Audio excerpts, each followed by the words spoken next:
Oh, hello and welcome. It's Deb and Bec here from Dare to Be You. Welcome to our live YouTube TV show. It's really, really great to actually be here this week. Technical annoyances aside, we did offer up a prayer to the YouTube just before we came on. We did. Thank you. Yeah, so we have got a great show lined up for you today, and we are really, really excited to get going. So, Bec, what's our schedule for today? So, as always, we're going to share a little bit about what we've been kind of learning, listening to, having insights about what's been going on for us. Hi, Lisa. Hi, good to see you. Then we're going to share a little bit about what we've been living, how we've been, how life's been going for us, what we've been out there doing, really, I suppose. Yeah, what's going on in life for us, because there's usually something, us. And then we've had a fantastic question, a conversation with a friend that's brought up a little question that we thought was a really good one to talk about today. Indeed. Should we announce the question now? Yeah, let's do that. Let's do that. Okay, so the question is how to deal with loneliness. So feeling lonely and how you kind of deal with that or manage that. So yeah, a really good question, and definitely something we can resonate with, I think. Definitely. I think most people are lonely at some. I don't think we go through life without, we all know what that feeling is, don't we? Yeah, for sure. So there's our question. And then on to the topic of the week, which is remaining true to yourself when you're in a relationship. Ooh, so that's a good topic for the week, isn't it? Yeah, in a relationship or not, I think remaining true to yourself is a really good subject to talk about, isn't it? For sure, yes. So, Deb, just as a little intro, what have we got coming up over the next few weeks? Kind of really, absolutely off the back of that, remaining true to yourself. If you haven't heard yet, I don't know how you could have missed Where have you been? But starting on Monday, we are really, really, really excited that we have got our free 5-day self-love challenge, and that is all about that, getting to know yourself, falling in love with yourself, and that is very much the same subject, really, isn't it? It's kind of ties in with relationships, loneliness, staying true to yourself. It's all of those things, isn't it? So we have got this 5-day challenge which starts on Monday, and if you haven't already, we would absolutely love you to sign up for it and join in with us, because it's just going to be light-hearted, fun, and yet I think there might be some amazing learning there for people. Yeah, I think so, for us, if no one else. We always just find that's one of the things we find, isn't it, that we just, when we do, whether it's this YouTube show, whether it's a challenge, whether it's the 90-day courses, on the retreats, we come away with something. Oh goodness, so it's kind of built in that you can't share in this way with people and not gain something yourself. And I think that's kind of true for us personally as well, isn't it? If you hear something and you pass it on to someone else, which I just don't think as human beings, I don't think we can help being helpful in that way. No. It's sort of built in, isn't it, that we do that, and there is learning in it for you. What I always say when I'm speaking to somebody is the words that are coming out of my mouth are just as much, if not more, for me than they are for the other person. And I very much encourage people to talk themselves, because what they're saying, and if I hear people speak, I very often just repeat back things that they've said to me, because our own words are so important to us, really. They are absolutely a gift for us, aren't they? Yeah, definitely. Absolutely that. And we have also got a webinar which is taking place on Tuesday, the 30th of July. I got the date right this time. I've been talking about this webinar in a few places, and I keep trying to say it's happening on a Wednesday. Keeps making everybody come. Some people are going to turn up on Wednesday. Not. It's a webinar entitled Dummy's Guide to Relationships, which is a little bit of a tongue-in-cheek joke. I don't know. I think or not. So that's happening on Tuesday, the 30th of July at 6:00, and that's a free webinar. And that will bring together this. We've been talking a lot about self-love recently, and we've had quite a few questions around relationships, and that's definitely, we're all about putting the balance back into relationships. So that webinar will be all about that. So yes, thanks Lou. Hi Lou, we got the date right. So yeah, that's coming up on the 30th of July as well. So that'd be fun to have you with us. And I know it's Wednesday already, and it's almost upon us. But we have got a workshop on Friday and Saturday this week, at the end of this week, which we are really excited about, and that we're going to be talking there all about freedom. And I have had some huge insights just lately, really, around that. So we're going to be sharing that on Friday and Saturday. So we're really excited. So if you are watching this, or you've watched this before Friday and Saturday have happened, and you kind of think, hey, yeah, it would be really great, we would love to have you with us. Yeah, for that. Absolutely. Yeah. So is that yeah. So Deb, what's been your learning over the last week? Oh, what have you been learning, listening to, watching? Yeah, I've had a really, really, really great week this week. I can really see that life kind of goes in peaks and troughs, doesn't it? And there's definitely been times when I've kind of thought, I'm just stagnant with my understanding, nothing's shifting and changing. Yeah. And then literally in the last couple of weeks, it feels like life has been a gold mine, given me all sorts of amazing things to kind of learn, and I can see lots of shifts and changes in me. So that's been great. And something that I watched the other night, it was a couple of nights ago, we sat down to watch. It was actually a documentary. It is a Netflix documentary, so you can watch it. And I will try not to give the punchline away, because it was brilliant. And it was called Last Breath. Now, it is a true story. So, and I guess the story when it came out was on the news at the time. So it's possible people know the outcome anyway. And it's all about a diver, a deep sea diver, who goes down and gets into trouble under the water. And it's kind of the story of, what happens to him when he, and it's quite, but it's a documentary style one. And so there's a lot of like real footage, and they're kind of showing you what was actually going on in the vessel while all of this was going on. And it's a little bit nail biting at the time, at times, and it's really, really interesting. And for me, it was just a massive kind of eye-opener to the resilience in human beings, and what human beings are capable of. When we find ourselves in any kinds of situations, really, it just amazes me what human beings are capable of. And it sort of reminded me that when human beings do bad things, or do things, when we damage and harm each other, and when we do that, it's all to do with the fact that we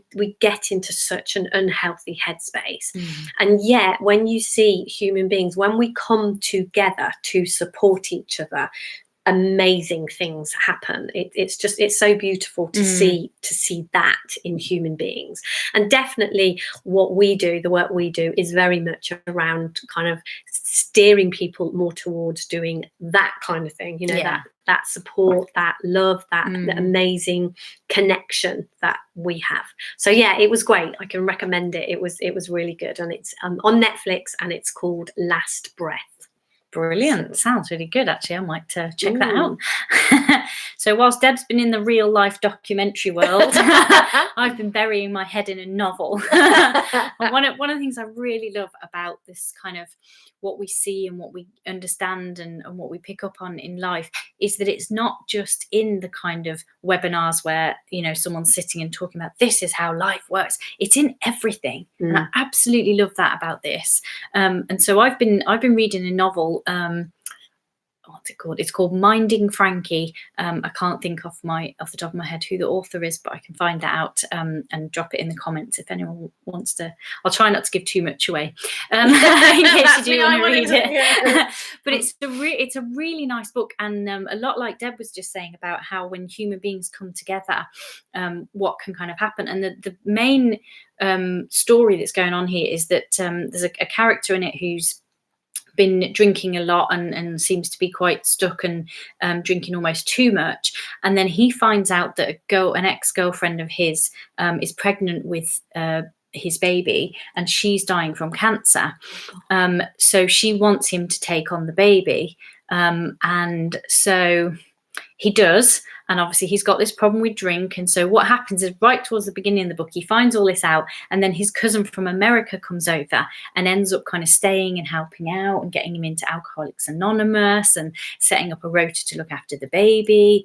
And there's just this whole community of characters, and it's really because Lucy's writing some books at the moment, we're talking a lot about building up characters and stuff. So I'm really picking that up in how this author writes, how you kind of develop characters. And there's this whole community of characters that are helping this guy out with raising this baby. And then it talks about some of the stuff that's going on in their life, and it's so beautifully like woven together, the way all the characters are helping each other. And one of them wants to open a charity shop, and another one has a van, so he goes around collecting bits to go in the charity shop. And it's just so beautiful watching these characters. And what I loved was that they brought this character in from America who's really clear thinking, and really she knows who she is, she knows what she wants. She's come over to, they're all based in Ireland, she's come over to Ireland to get to know her family in Ireland, and she's just really clear thinking. And it just really brought home again that whole, when we've got a clarity of mind, it's so easy to work together and support each other. And the characters are all just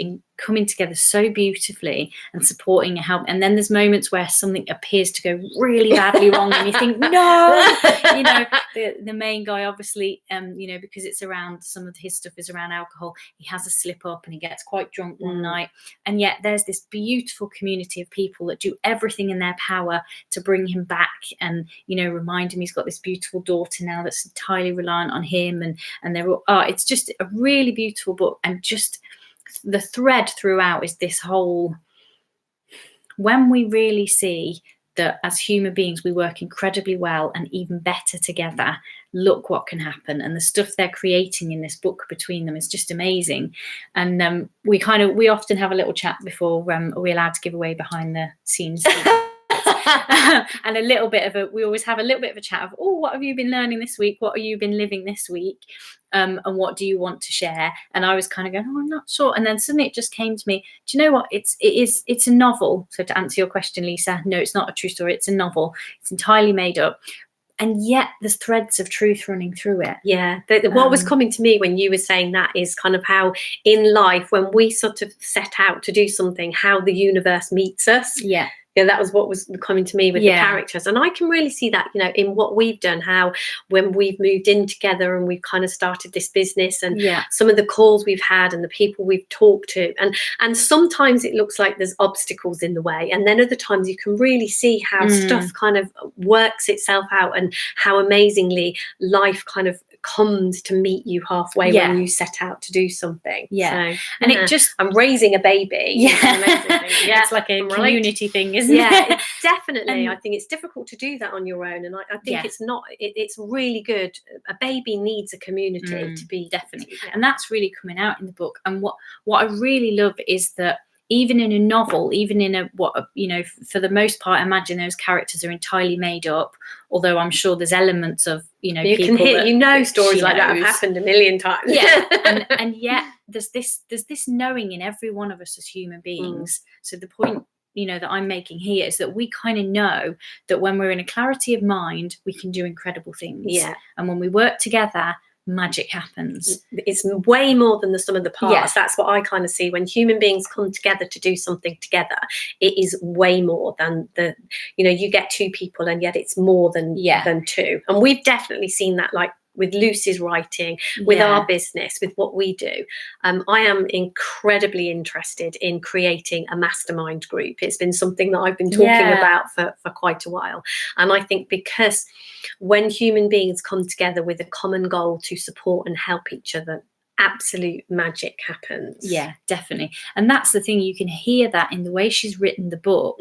She's not kind of going, I know some principles of life and how life works, here's a novel about that. She's simply writing from, I guess, through her own wisdom and what's coming to her in those moments, and without even necessarily meaning to, truths are coming out because they're in us. They can't not. I was listening to a Michael Neal thing the other day, because somebody asked me what the principles were, these principles that we point to, and someone said, oh, I can't remember. I know you've told me. What are the principles? And I just thought, I'll go and find a video so that somebody can say it differently to her. And I found this Michael Neal one, so I was listening to that and kind of, what I was going to say now.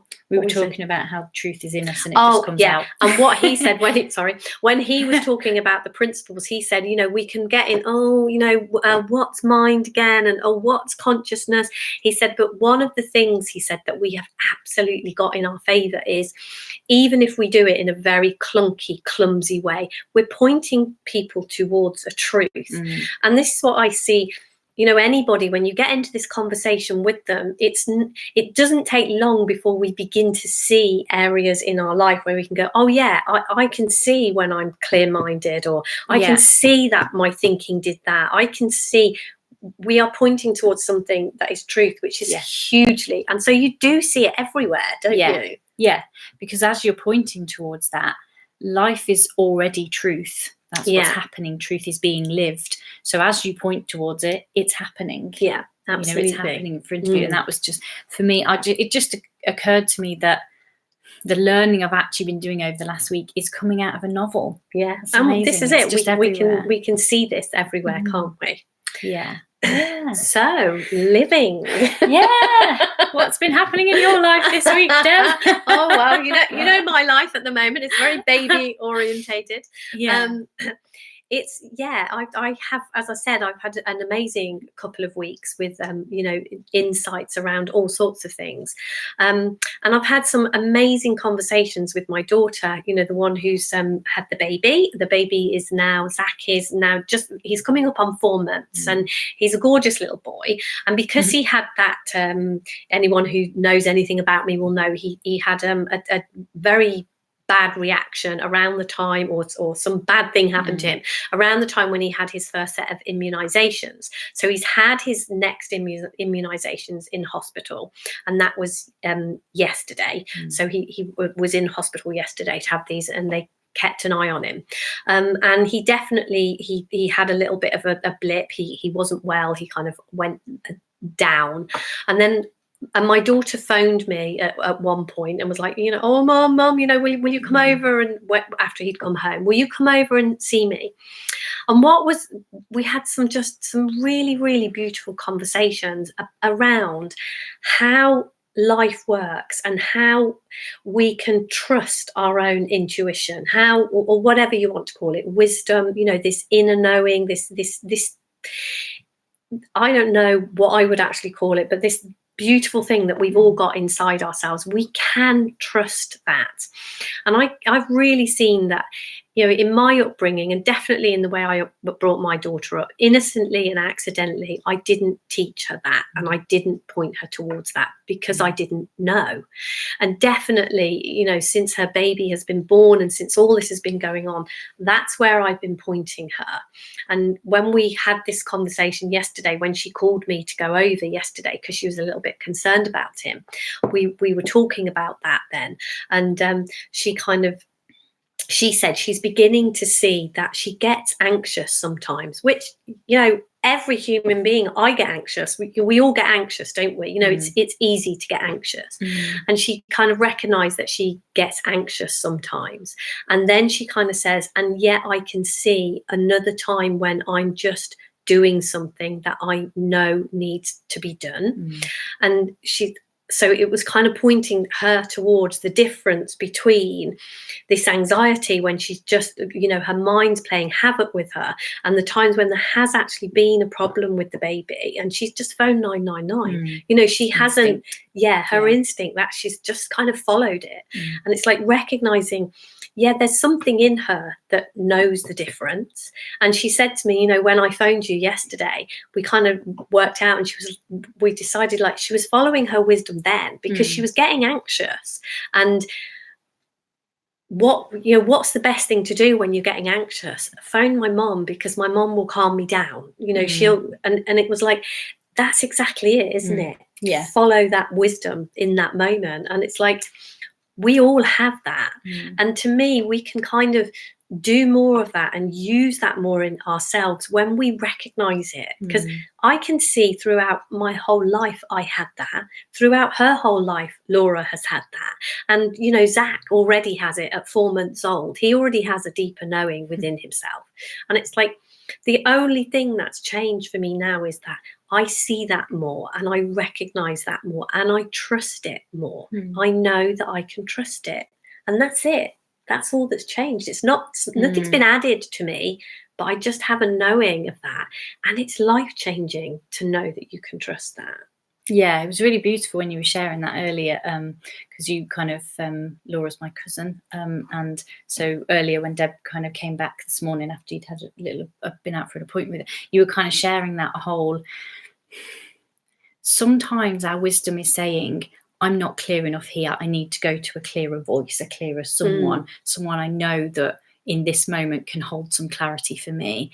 And that's clearly what was going on for Laura last night. She was having a bit of anxious thinking around what was happening with her son, and she just thought, who do I know that's going to have the clearest mind in this moment on my behalf? That was her wisdom going, right now you don't feel clear enough. And yet over the 4 months that since she had the baby, I've seen Laura have these moments of pure clarity of, I know what my son needs right now. I absolutely know what that is. And yet last night, for whatever reason, her thinking was just doing the thing that it does. And the wisdom voice was just kind of going, speak to your mom. Let her have some clarity for you. And to me, that's amazing that we can have that wisdom that's, and we do that with each other. Sometimes it's like, I need to speak to Bec about this, and you're like, I need someone that's got a moment of when clarity. I haven't got my own clarity, I need to borrow someone else's for a minute. Loan me your clarity. And why not? You know, again, it comes back to that community thing that as humans we are magic when we work together.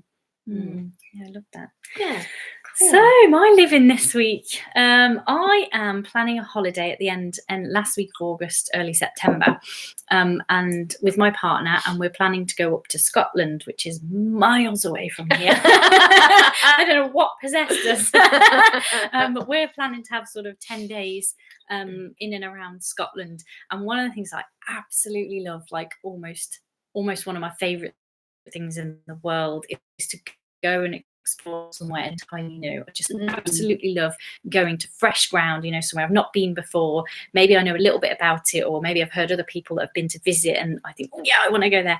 And I just love I love getting into planning mode. I love going, right. You're a planner, aren't you? Absolutely love it. And obviously, I've got a spreadsheet. If you haven't met me before, I love spreadsheets. So I've got my spreadsheet. And over the last kind of week or so, I've started, like, I get my map, I get Google Maps up, and I go, right, I'm going to start, you know, we'll drive from here. Where's the first place we should stop? Can we stop overnight there? Is it worth breaking up the journey? Because it's miles away. Did I mention that? So, you know, I've really started getting into planning mode and kind of going, where shall we visit? What places do we want to see? Where do we want to stay? We're going to do some camping and maybe some staying in a nice hotel or something like that. And I've just spent probably so far maybe a total of about 3 hours scouting around on the internet, you know, planning my journey, working out where I might stay, what places we might visit, and messaging Andrew and saying, this is where I think we could stay. What do you think? Have you found anywhere? And another one of my absolute favourite things is visiting castles, which I think there'll be a nice selection in the areas we're going to. So, of course, I plan my trip to make sure I'm going, you know, past some nice castles, because then Andrew has to come into the castle with me.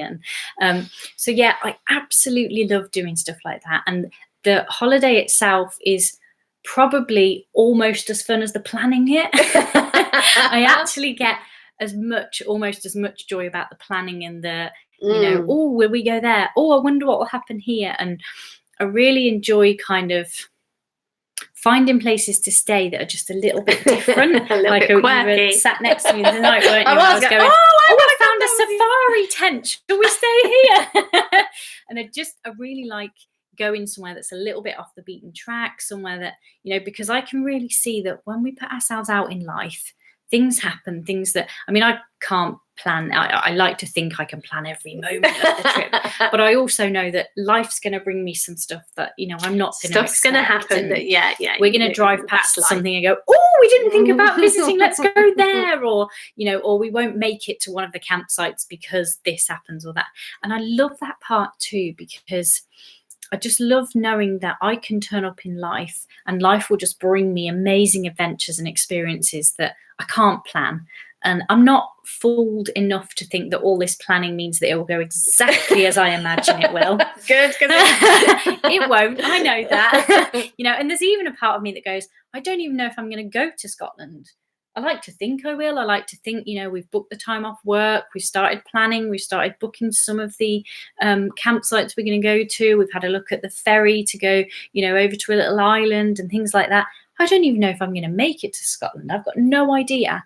Life does all sorts of crazy, wonderful things sometimes. So I like to believe that that's what's going to happen. I like to think all this planning means things will happen in the order I've arranged them. But I also love the fact that anything can happen and adventures are kind of just out there waiting, and all I really have to do is step out into life. So that's kind of been my living this week, has actually been more planning. But I just love that side of things, having a spreadsheet, and that's kind of reminding me, like, about the way that we talk about the balance of life. It's kind of like there's a certain amount of planning to be done, and then there's just living to be done, and those two things come together beautifully. And it's only when we kind of get in our head and think, if we've planned it this way, it has to be this way. And yet when we see, you know, to me, everything is about balance. I've just seen, you know, the way that if we do the planning we can do, and then we let life unfold the way that it unfolds. And those two things, it's amazing how they fit together beautifully, even though there are some moments when my head is screaming, it shouldn't be like this. And I'm sure mine will. I'm sure that, you know, I can't imagine last week's YouTube show comes to mind. Quite.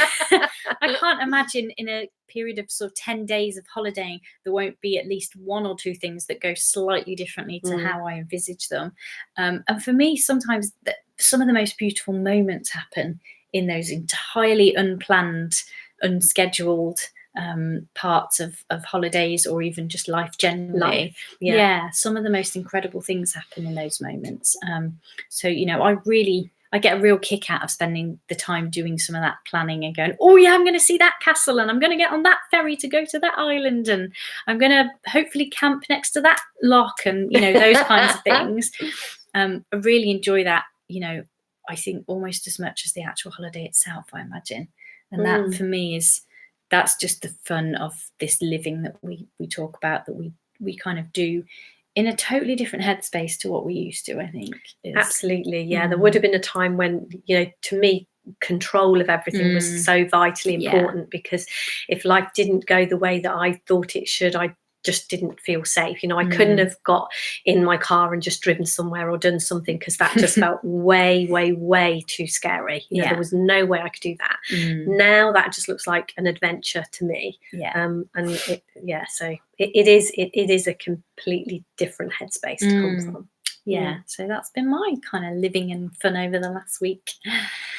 Oh, our question. On to our question. Oh, a biggie. So how do you deal with loneliness? This question is one that has come up. You know, this isn't the first time that somebody has kind of presented this to me and talked about feeling desperately lonely and alone. And I know, for me, you know, I come from a fairly big family, and there are lots of people in my life, and the one thing that I have seen about loneliness that I think, you know, sometimes when I speak to people, they kind of and they spend a lot of time on their own, or maybe they're not in a relationship, or things like this, and they kind of say, you know, I wouldn't be lonely if I was with other people, or I was in a relationship.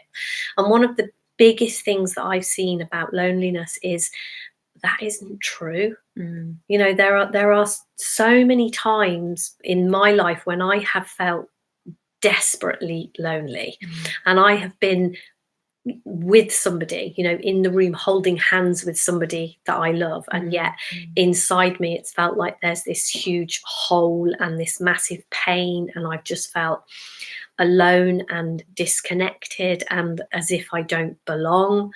And it's confusing. You know, when you feel like that and you're with somebody, I think sometimes when you're on your own and you feel lonely, we connect that, and it almost, because it makes sense, you know, we can kind of say, like, if that were to change, I wouldn't feel lonely anymore. And then I think sometimes when we are with people we love, and when we're, you know, surrounded by people we love, and we feel like they feel desperately lonely, it's incredibly confusing. And I think just gently recognizing that all human beings are up against what's going on in their own mind, their own thinking. That's what we're up against. We're not up against difficult situations, we're up against difficult thinking. And it kind of changes the whole game and kind of makes what you do about it, if you like, totally different. Because one of the things that I know when I used to feel lonely all the time was I was desperate to change things. Desperate to change who I was with, desperate to change where I was. You know, it felt like I needed to live somewhere different, be with somebody different, you know. And we're not great when we get into that desperate headspace. No, and that's the thing, isn't it? When we make connections that aren't kind of fundamentally true, then we can get ourselves into really tricky situations. So if we've connected, oh, I'm on my own, let's say I live alone, or I'm not in a relationship, and I'm lonely, I'm feeling lonely, when we connect those two things, because it isn't fundamentally true that they're connected, we can get so incredibly lost and confused about how to fix that. We're looking to fix that lonely feeling.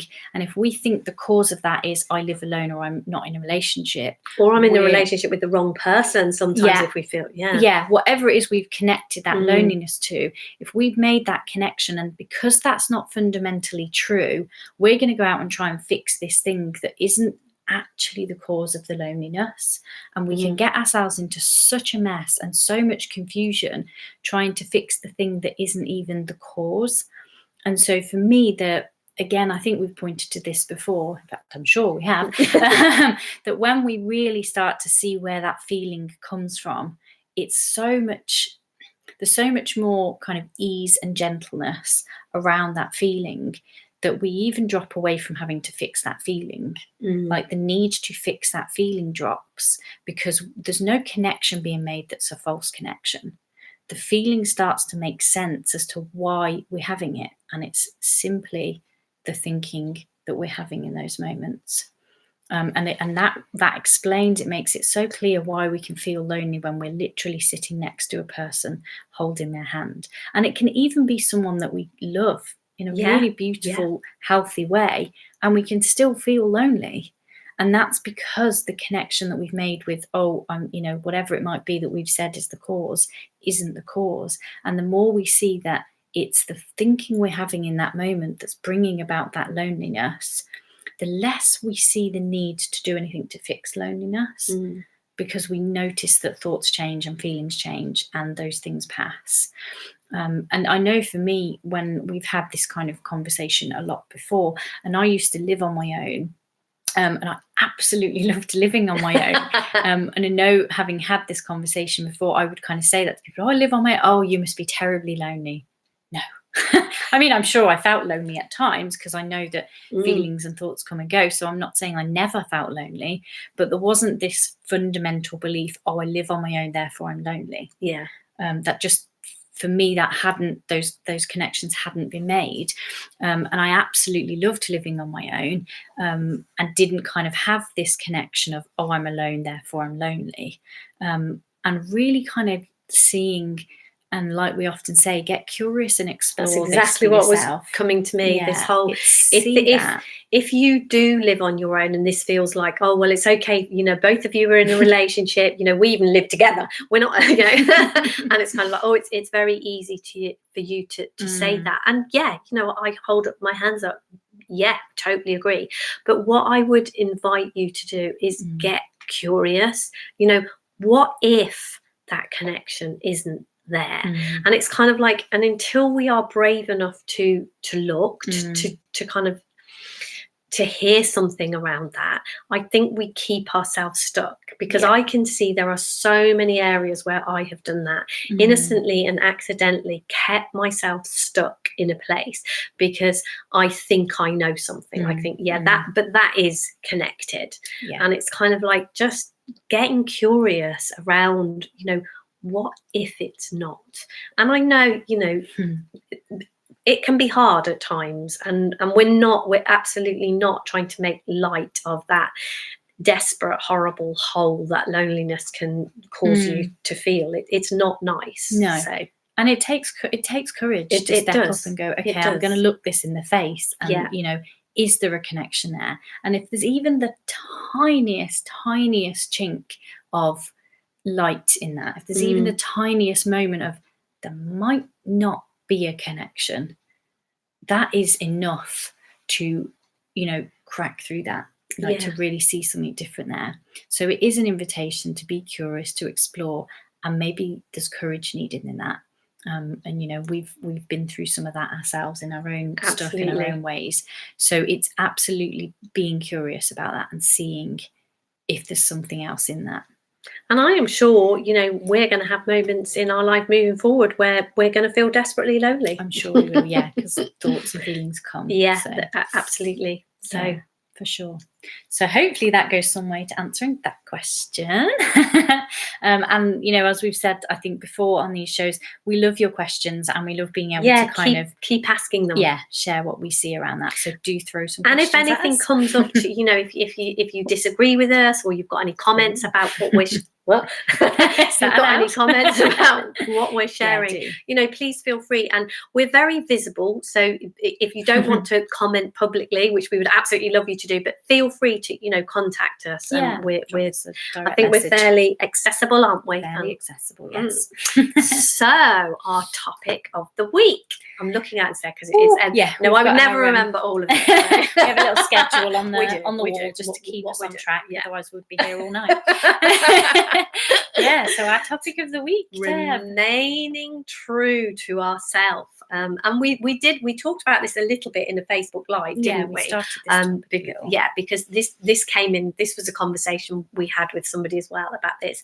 And very often the question actually came from somebody, or the topic started with somebody who's actually recently got into a new relationship, and this person had kind of really was beginning to get to know themselves and feeling good about themselves, and then this new relationship started, and there's this whole, oh gosh, you know, we get into this place, don't we, when we meet someone new and stuff shifts around, show the best version of ourselves, and it's like, so I think from all sorts of angles, you know, how do we remain true to ourselves? And I think that there can be all sorts of things in life, new relationships, someone new in our life, or just the people in our lives, you know, push our buttons or whatever it is. You know? Yeah, they certainly can. How do we, in this mad, crazy world that we live in, remain true to ourselves? And I think the words I would use that around that makes sense to me when I think about that is I think about my own grounding and staying in my own grounding. Yeah, that's a conversation we have quite a lot, actually, is what we term grounding.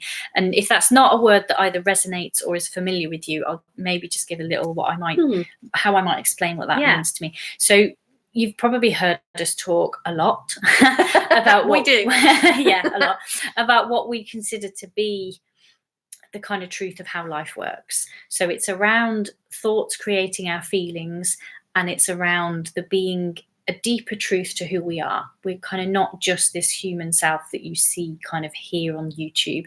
There's something more beyond this human experience that we seem to have. And so that, for me, is the fundamental truth of how life works, that we have thoughts, we feel those thoughts, and there's something more to us than just that thinking that's happening. And so for me, I would say grounding is knowing those things to be true, and in any given moment being able to kind of come back to that and being reminded of that, particularly if there is something happening that makes me feel like I'm perhaps wobbling and going, oh no, I need to do something different here, to what is fundamentally true for me. Yeah, what's coming to me when you're saying that is like how much I, in any given moment, understand that to be true. Yeah. Because I don't think my understanding of it stays in the same place. No. You know, I think sometimes my thinking can come in and crowd it, and I understand it less in that moment than I do in the next moment. Yeah. It's like, you know, have you ever done something and then kind of go, what was I thinking? Why did I do that? And that to me is kind of like my understanding in any given moment can change. Yeah. So it's like, first of all, knowing this, how life works, and knowing that there is something going on. And then my level of understanding of that in any given moment. Yeah, would be my grounding. Yeah, and definitely, I think, you know, it's hard to remain true to myself when my grounding goes out the window, when my level of understanding kind of just disappears in any moment. Yeah. But there is somehow a knowing in that. It's like, because I'm aware of that, I can lose myself, but somehow the awareness of that brings me back to it way more quickly than there's like, it's like what we call a self-writing system, isn't it? Yeah, definitely. So the kind of, if in any moment I can see kind of where my grounding is, you know, I mean, just to take a really kind of plain example here, if we're on a scale of 1 to 10, if my understanding's at a 10 and I'm, you know, I'm nailing this, I've got there's a good chance, no matter what's going on around me, I'm going to remain true to myself, because I'm seeing in that moment how life really works. Yeah. And if I'm right down here at a kind of a 1 or a 2, there's a really good chance I'm going to lose myself. Even if it's only for a moment, I'm going to try and please the person in front of me, whoever that might be, from the person that serves me in the supermarket to my nearest and dearest. If I'm lost, if my grounding is wobbling and I am not remembering the truth of how this really works, there's a really strong possibility I'm going to lose myself a little bit and do something that doesn't resonate as true for me, that doesn't really fit with the truth of kind of who I am and where I am.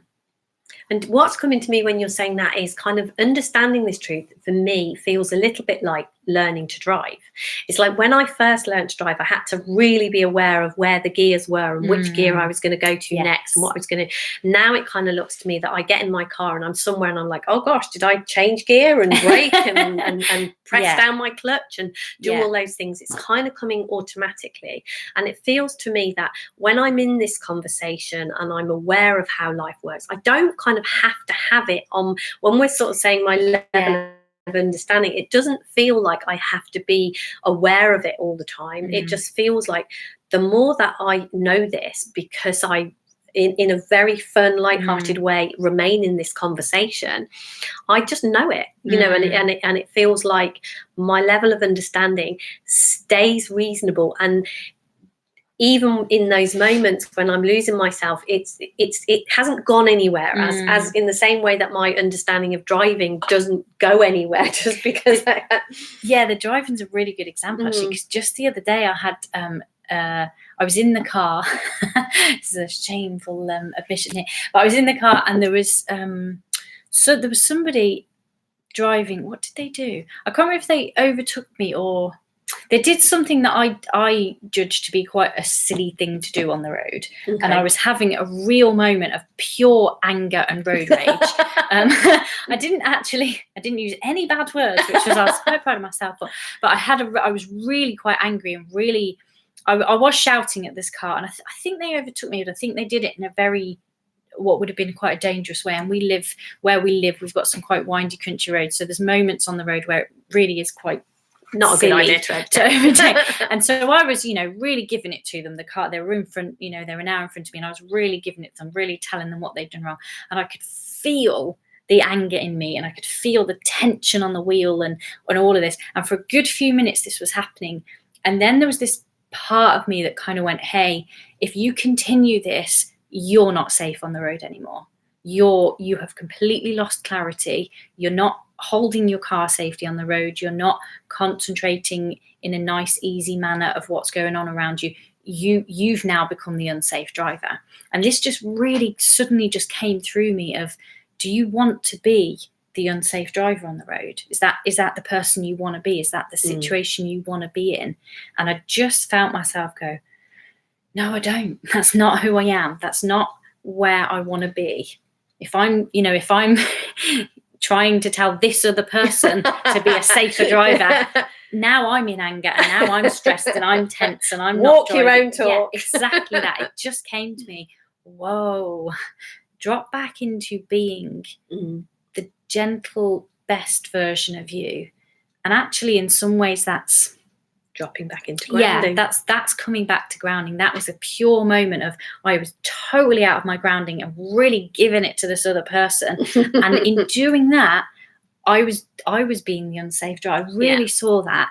And then it took me a few minutes, because I think when we go into that kind of anger or anxiety or any of that, our body fills with kind of stuff, doesn't it? And we're reacting. Chemical. We do have a bit of a chemical reaction, don't we? Goes, you need chemicals because you want to fight this person. Yes, I do.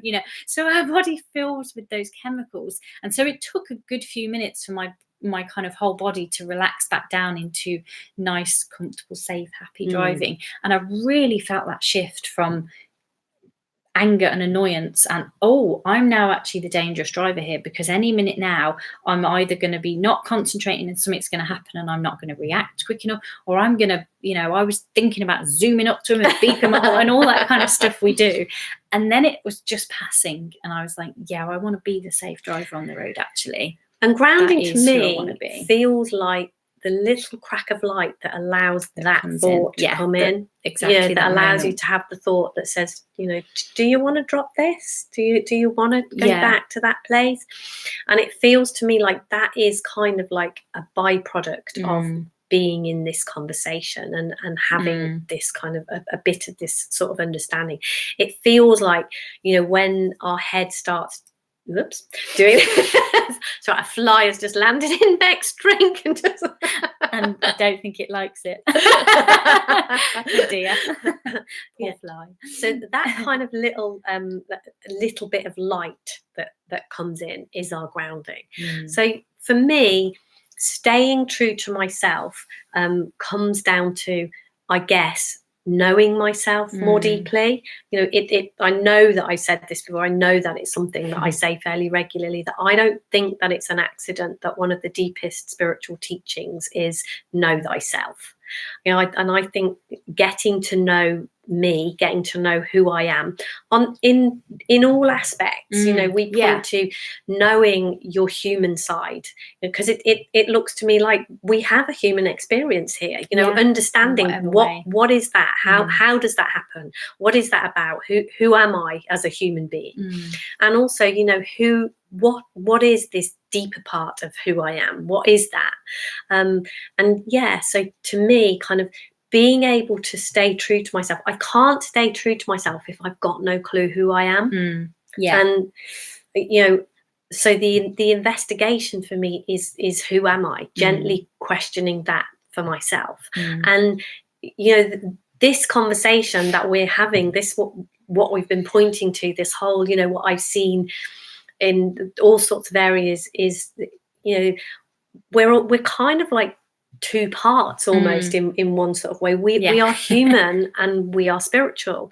And I think if we deny or ignore or don't kind of recognize both of these parts and how amazingly they come together, whoever designed all this knew what they were doing.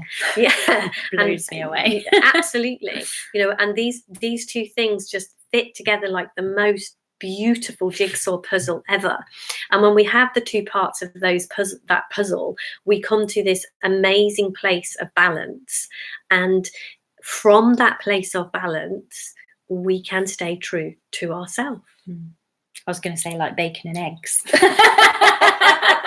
That's what you said. These two parts come together like, and I was thinking bacon and eggs. I think it's nearly dinner time.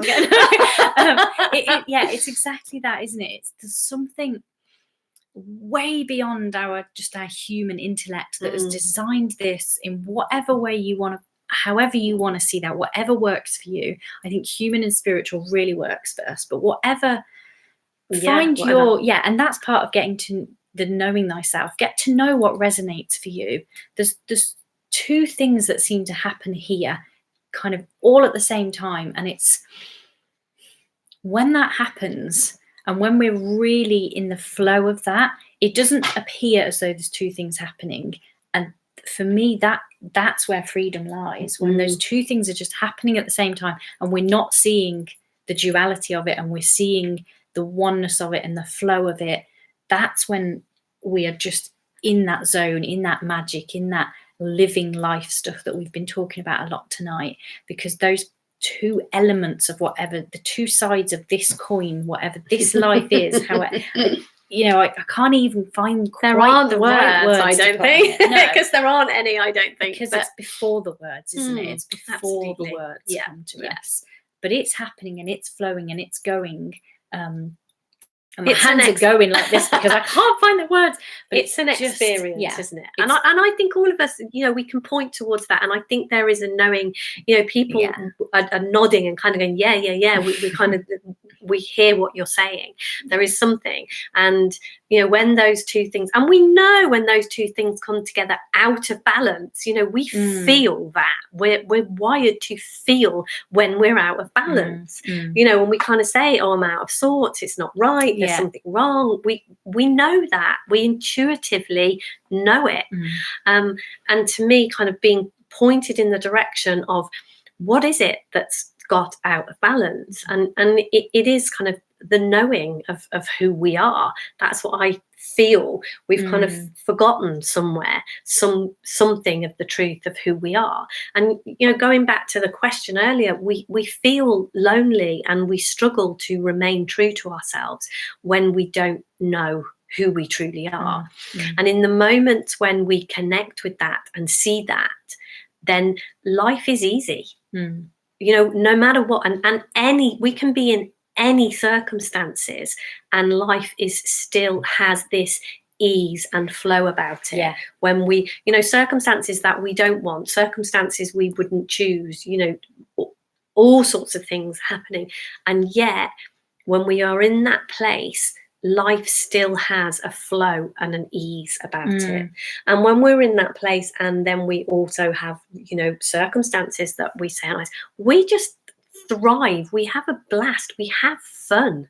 The word that was coming to me was grace. When we were talking about that, it was like there's just a grace with which we live. No, we don't even live like, there's a grace through which life is living us.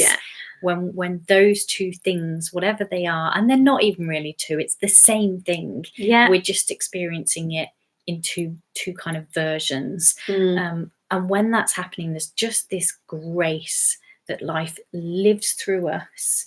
And I don't know why, but a picture of a ballerina on a stage is coming to me. I don't know, the word grace and ballerina just come together. Grace, there's just beauty. this movement, isn't there, of life flowing through us. Whew, I think we almost talked ourselves out, haven't we? Wow. It never happens. So I mean, that remaining true to yourself, it came from a conversation that we were having with someone earlier in the week, in a moment in their relationship. I think you started by saying there was a fairly new relationship, and it was, from a very practical sense, it was a discussion in that relationship between those two people about whether they were going to see each other that day.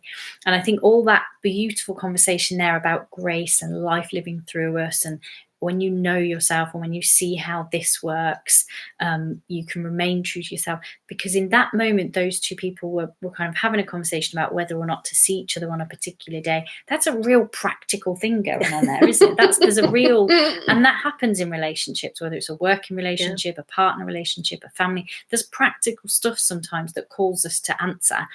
And for me, that conversation we've just had about life living through us, about grace, about ease, about seeing the balance between the kind of flow of life, when those practical things come up, the more familiar we are with how this works and who we are, absolutely, the more we can turn up to those practical things and just You know, know what the right thing is to do for us.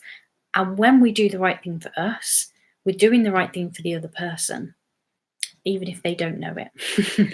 And that can be, sometimes that can be the thorn in the side, can't it? Absolutely. Yeah, I definitely see, you know, for me, when I came across this understanding, you know, I wasn't long out of a very unhealthy relationship, and I wasn't in a great place, and all those lovely words that we did would not have described my life at all.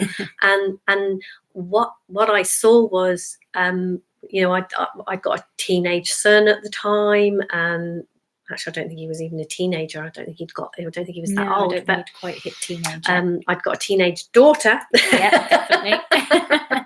And, you know, I was struggling on a very practical, you know, how do I parent these children, and how do I pay my bills, and how do I buy my shopping, and how do, like you say, incredibly kind of down to earth, ordinary, where the rubber hits the road kinds of things. And one of the things that I absolutely loved about this understanding was that's where it was the most help to me. You know, I wasn't interested in anything airy fairy that was going to, you know, make me feel graceful or whatever. That didn't interest me. I wanted to know how to parent my children. I wanted to know how to sleep at night. I wanted to know how to earn a bit more money. I was struggling, you know, with really ordinary everyday things. And that is one of the things that, you know, the grounding in this understanding, funnily enough, although I probably wouldn't have looked in this direction if I hadn't have kind of fallen into it. And yet, interestingly, that's where it's helped the most. Yeah. You know, in those things in my relationship, when last night when my daughter phoned me to go over, and then we kind of rushed out of the house, those moments when you think that your partner isn't rushing quickly enough, and these things come into your head to say, and then it's like, no, don't say that because it's not kind. And those little things are massively, massively helpful in a relationship. Yeah, that's exactly that. It comes back round to, you have those moments of pure practical helpfulness, and then those real moments of deep spiritual connection. And it just, as far as I can tell, and what's gone on for me over the last few years, is it just keeps going round. It's like I'm having a real practical living moment here, and then I'm having a real deeply connected moment, and so it keeps going.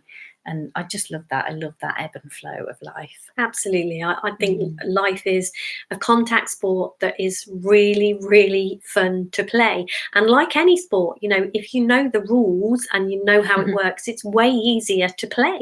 And that's what it feels like. We've kind of come across a set of rules for quite a complicated game, and yet kind of knowing the rules is hugely, hugely helpful and simplifies it massively. So I think we're almost that was just sped by, hasn't it? It has.